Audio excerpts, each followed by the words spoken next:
লোভ জিনিসটা কখনোই ভালো না, সেটা তুমি টাকার প্রতি করো কিংবা খাবারের প্রতি। হ্যালো এভরিওয়ান, আসসালামু আলাইকুম, welcome back to my channel.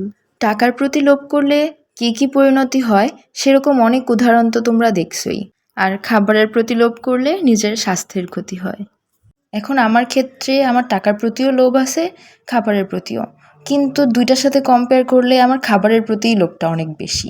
আমার যে কী পরিণতি হবে।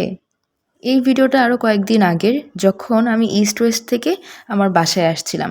সেই দিন আমার আম্মু 2টা কেক করছিল, এই একটা বড় কেক আর একটা ছোট কেক করছিল। তো চোখের সামনে এরকম সুন্দর সুন্দর খাবার থাকলে কিভাবে না খায় থাকি বলো। আর আমি যেহেতু একটু খাওয়া দাওয়া করতে বেশি পছন্দ করি, তাই আমার আম্মুও আরও বেশি মজা করে, আরও বেশি সুন্দর করে, বেশি মজা করে মজার মজার খাবার রান্না করে। তাই জন্য আমি আরও বেশি মোটা হই। আর ওই দিনের কেকটা এত সফট হয়েছিল আর এত বেশি মজা হয়েছিল, আমার মুখে এখনও টেস্টটা লাগে আছে। আর এই যে স্যান্ডউইচটা দেখতে পাচ্ছ, এই স্যান্ডউইচটাও আম্মু আমাকে বানায় দিছিল। এটার ভিতরের মেয়োনিজটা আমি বানাইছিলাম।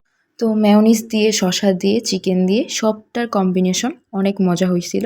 তোমরা যদি চাও আমি আমার মেয়োনিজের রেসিপিটা তোমাদের সাথে শেয়ার করতে পারি। আর তোমরাও বাসায় এইভাবে বানাইতে পারো।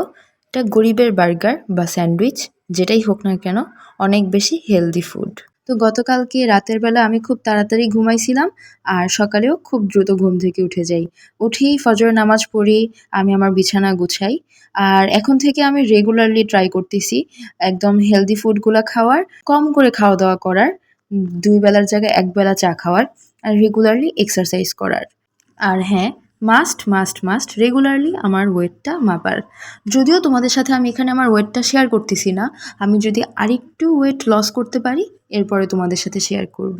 তো সেই দিন সকালে আমার আম্মু আমার ছোট বোনকে স্কুল থেকে আনতে গেছিল, সেই জন্য আমার আব্বু আমাকে নাস্তা বানায় দিছে।